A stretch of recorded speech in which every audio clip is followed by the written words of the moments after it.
Advantage অসমৰ সন্মুখ সময়ত আমি দুখন বিশ্ববিদ্যালয়ৰ লগত এমঅইউ কৰিছিলোঁ। অসমত বিশ্ববিদ্যালয় দুখন নতুন কেম্পাছ স্থাপন হ'ব।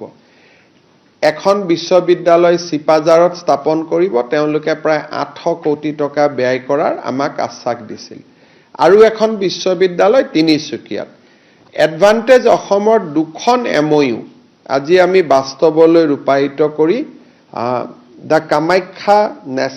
মা Kamakhya national university Assam and edtech skill university Assam নামৰ দুখন নতুন বিশ্ববিদ্যালয় স্থাপনৰ অনুমতি দি বিধানসভাত বিল অনাৰ বাবে কেবিনেটে সিদ্ধান্ত গ্ৰহণ কৰে।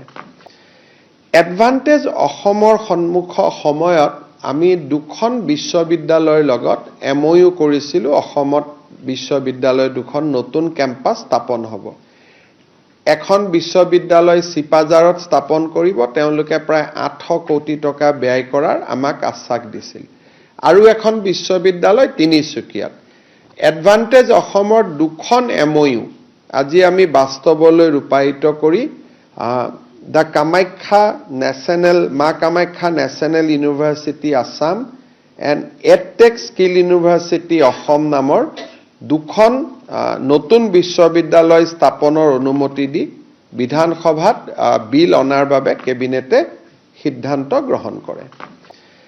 এডভান্টেজ অসমৰ সন্মুখ সময়ত আমি দুখন বিশ্ববিদ্যালয়ৰ লগত এমঅইউ কৰিছিলোঁ। অসমত বিশ্ববিদ্যালয় দুখন নতুন কেম্পাছ স্থাপন হ'ব। এখন বিশ্ববিদ্যালয় চিপাঝাৰত স্থাপন কৰিব, তেওঁলোকে প্ৰায় 800 কোটি টকা ব্যয় কৰাৰ আমাক আশ্বাস দিছিল। আৰু এখন বিশ্ববিদ্যালয় তিনিচুকীয়াত। এডভান্টেজ অসমৰ দুখন এমঅইউ আজি আমি বাস্তৱলৈ ৰূপায়িত কৰি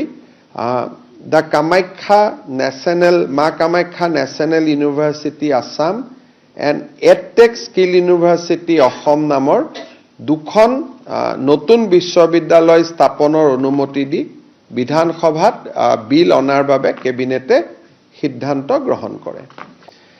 এডভান্টেজ অসমৰ সন্মুখ সময়ত আমি দুখন বিশ্ববিদ্যালয়ৰ লগত এমঅইউ কৰিছিলোঁ। অসমত বিশ্ববিদ্যালয় দুখন নতুন কেম্পাছ স্থাপন হ'ব। এখন বিশ্ববিদ্যালয় চিপাঝাৰত স্থাপন কৰিব, তেওঁলোকে প্ৰায় 800 কোটি টকা ব্যয় কৰাৰ আমাক আশ্বাস দিছিল। আৰু এখন বিশ্ববিদ্যালয় তিনিচুকীয়াত। এডভান্টেজ অসমৰ দুখন এমঅইউ আজি আমি বাস্তৱলৈ ৰূপায়িত কৰি মা Kamakhya national university Assam and edtech skill university Assam নামৰ দুখন নতুন বিশ্ববিদ্যালয় স্থাপনৰ অনুমতি দি বিধানসভাত বিল অনাৰ বাবে কেবিনেটে সিদ্ধান্ত গ্ৰহণ কৰে।